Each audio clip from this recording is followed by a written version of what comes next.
Stop caring what people think with these 7 Stoic lessons. We often worry about what people think of us and fear that they might disapprove. To gain their approval, we go to great lengths, choosing the right neighborhood, driving the right vehicle, wearing the right clothes, and even eating the right food. It's as if others' opinions hold tremendous importance in our lives. We seek approval not just for our possessions and actions, but also for our thoughts and how we lead our lives. However, there are 7 valuable Stoic lessons that can help us break free from this concern about others' opinions. Before we explore these lessons, don't forget to subscribe to our channel. Let's delve into how you can stop caring about what others think of you. Lesson 1. Independent thought triumphs. The idea that someone might not like you, even if it's just a feeling you have and may not be true, can make you feel really bad. If someone actually says they don't like you, that's their opinion.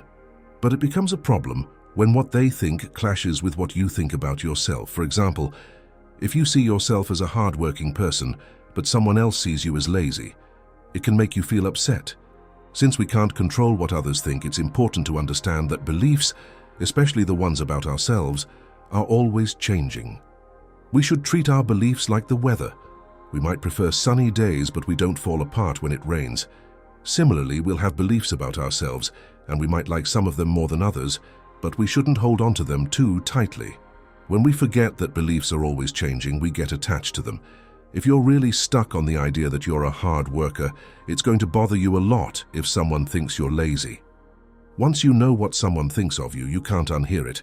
But if you let go of your own belief about it and consider other possibilities, it becomes easier. Being flexible about your beliefs allows you to focus on what's really important. Imagine if you always insisted that it had to be sunny, even on rainy days. That would be impossible, right? In the same way, trying to be consistent with beliefs that always change is impossible too. Being flexible helps you let go of the stress of trying to be the same all the time. It lets you focus on things that truly matter. Lesson 2. Recognize opinions as mere thoughts. When it comes to opinions, everyone sees the world differently.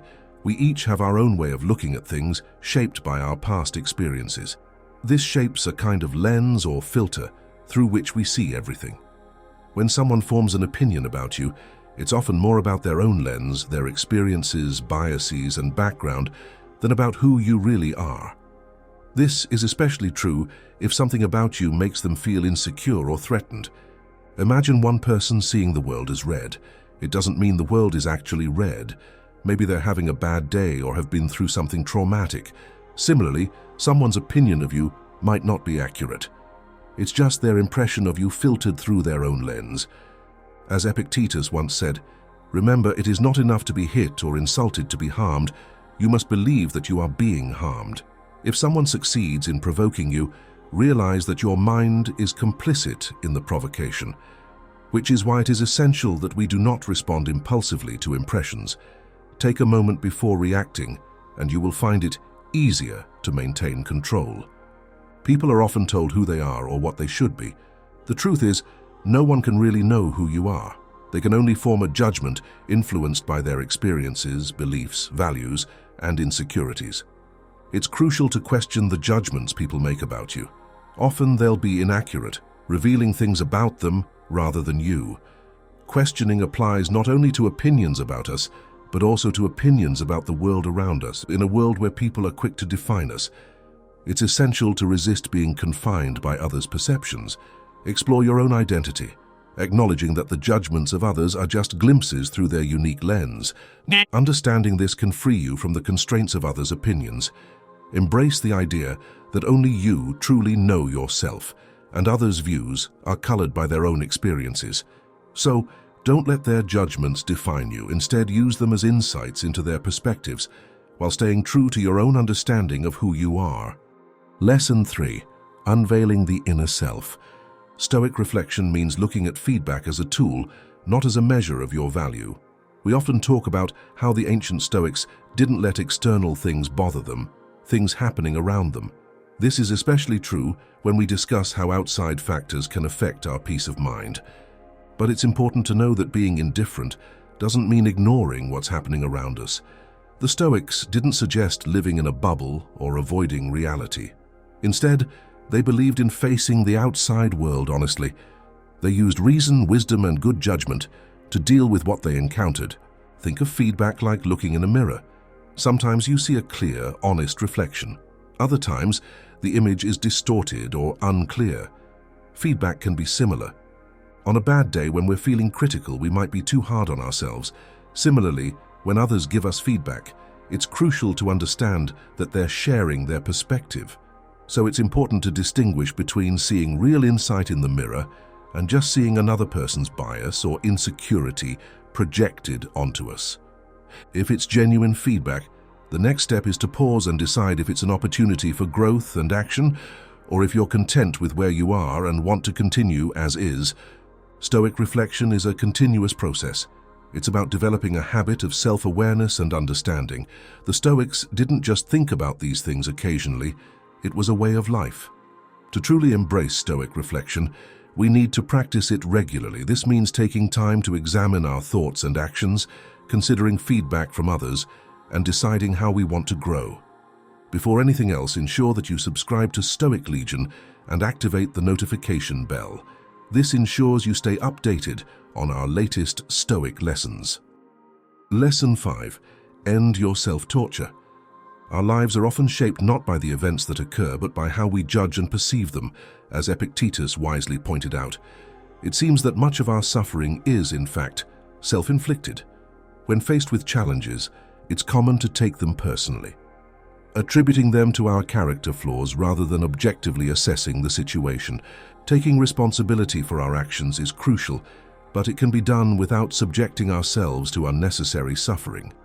For instance, instead of berating ourselves with statements like, "I lost my job because I'm lazy and stupid," we can reframe it as, "I lost my job because I did not meet the requirements for it."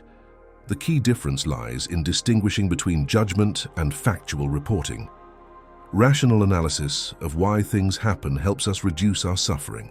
Labeling ourselves as lazy or stupid in the face of adversity not only fails to address the underlying issue, but also intensifies our emotional distress. Sometimes, challenges arise simply because life is unpredictable. Taking these setbacks personally can impede our ability to actively find solutions. Acknowledging that not every aspect is within our control can provide the courage needed to take constructive actions. In the realm of Stoic philosophy, Seneca's words resonate with this perspective. We suffer more in imagination than in reality. This idea emphasizes the power of our thoughts in shaping our experience of events. By reframing our judgments and perceptions, we can alleviate unnecessary suffering.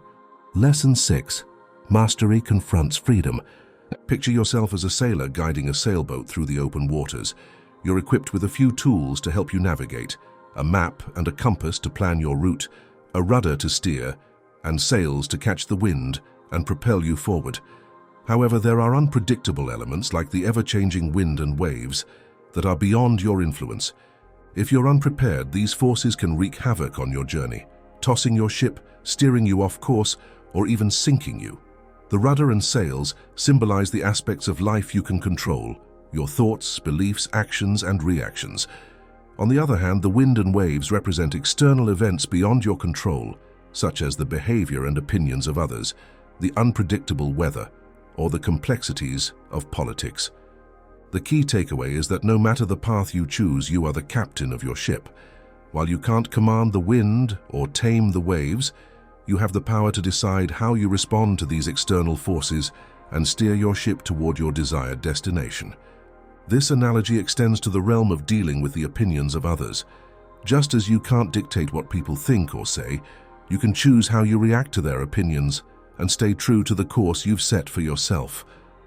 A quote from the Stoic philosopher Epictetus aligns with this perspective. The chief task in life is simply this: to identify and separate matters so that I can say clearly to myself which are externals not under my control and which have to do with the choices I actually control. This wisdom reinforces the idea that focusing on what you can control, your thoughts and actions, empowers you to navigate life's unpredictable waters with resilience and purpose. Another Stoic insight comes from Seneca, It is not that we have a short time to live, but that we waste much of it.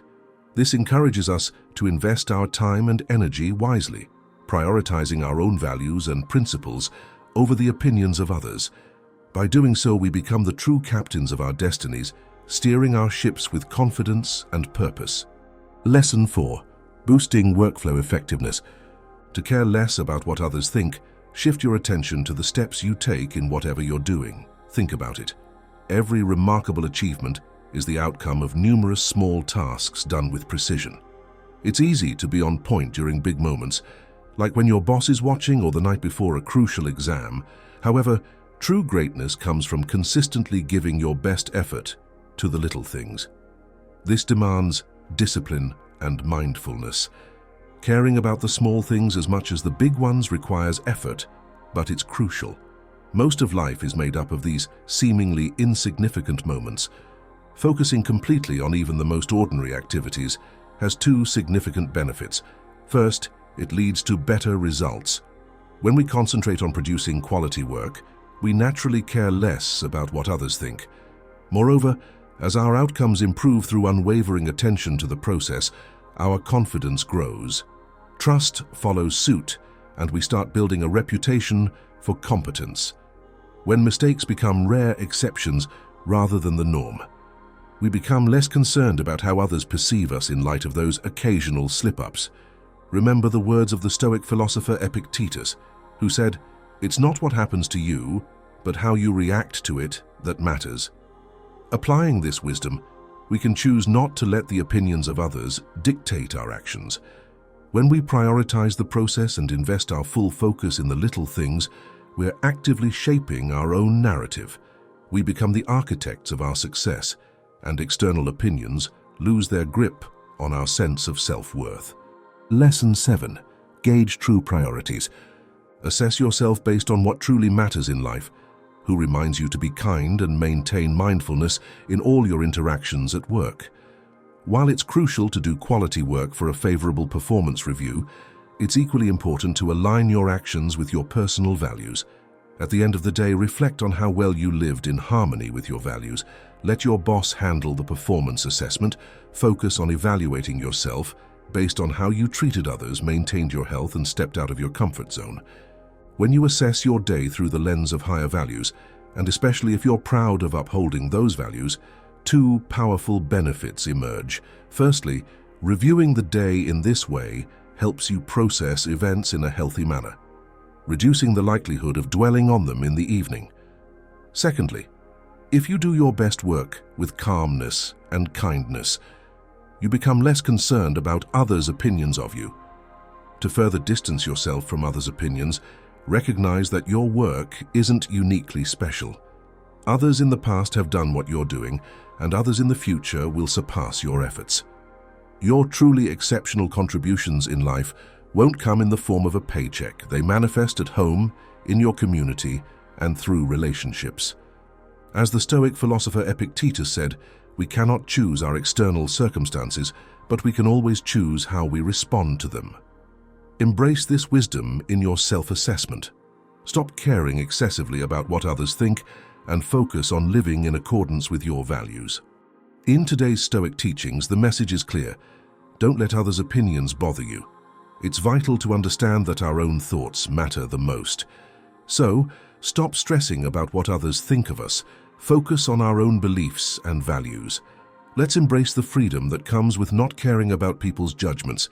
If you found this lesson helpful, consider subscribing to our channel for more wisdom like this.